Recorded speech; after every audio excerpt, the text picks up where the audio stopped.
The question arises at times from students why it matters what we call a note. If it has several different names, why can't we just call it the simplest name? Why is B natural, A double sharp, or C flat? All three are the same note, so why does it matter? So we're going to talk about this. It's important from the composer's standpoint as well as from the subject of analysis for a student who's going to be performing something or just studying a score. So we're going to look at two examples, a more tonal work and then something a little bit more tonally ambiguous. Now in the example on top, hopefully it's large enough. This is the Vocalise by Rachmaninoff. Now I've circled in red here a D natural and a C double sharp. It's the same note. In fact, in bar 4, I think this is around bar 11, but I'm not sure. The tonal center is still C sharp minor in both examples. So why does he call it two different things at two different points? So the first thing that we do is we look at the musical context, the surrounding notes, as well as the direction that they go, because this is very important. If you notice in the first example, the melody line that the D natural is a part of is descending.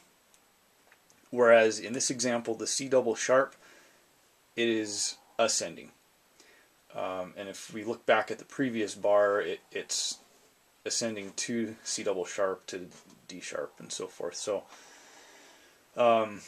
that's a very important point. And we could generalize the reason behind the direction affecting the name for an enharmonically equivalent note is because we have a diatonic, we could call it a system, a diatonic system that we're progressing through chromatically.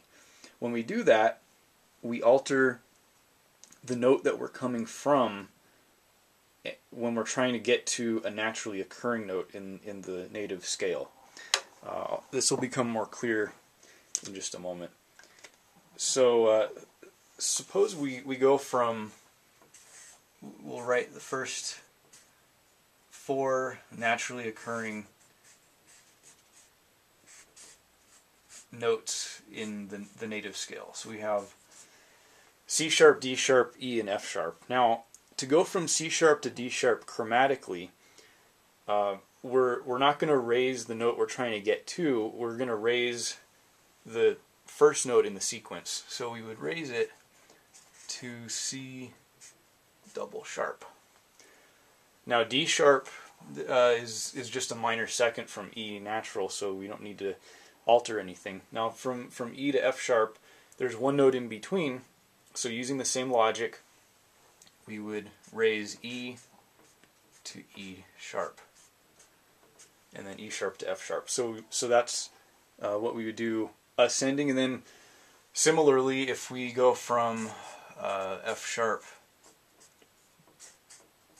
E, D sharp,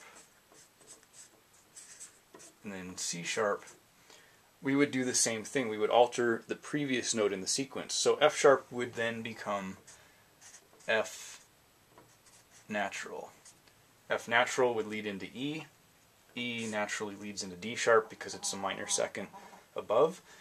And then D sharp would become D natural, which would lead into C sharp.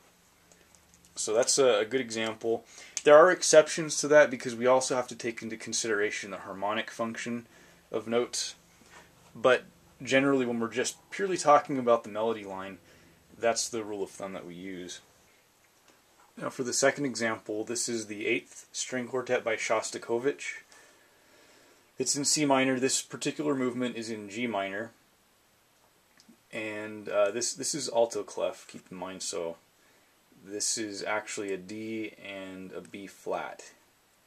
Now I circled this note right here, this B natural, because if we're seeing here a descending progression, a melody line, then why doesn't he alter the C to C flat so that C flat could then lead into B flat later on, right here? Instead he uses B natural to B flat.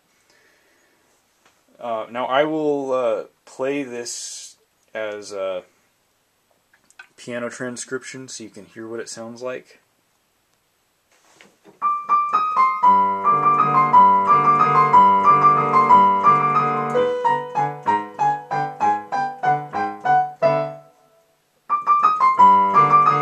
And so on.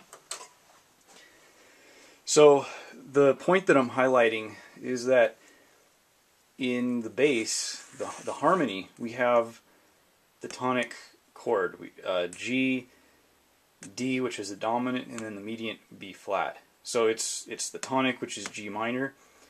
Then in the right hand, we have a melody we're using B natural. So if the tonal center is G and we have a mediant that's B natural, what does that tell you about the mode, if it's major or minor? Well, B natural indicates major, while the left, or the bass, tells us that it's minor. So it's somewhat tonally ambiguous, almost like it's in major and minor at the same time. And so the mediant is what determines that. So using C flat wouldn't be as clear. Now, we're not talking about different tuning systems for instruments, because this is for stringed instruments, and there is a different tuning between that and piano, for instance. But we're just talking about the logic of using enharmonically equivalent notes, what we name them, and the purpose that they serve.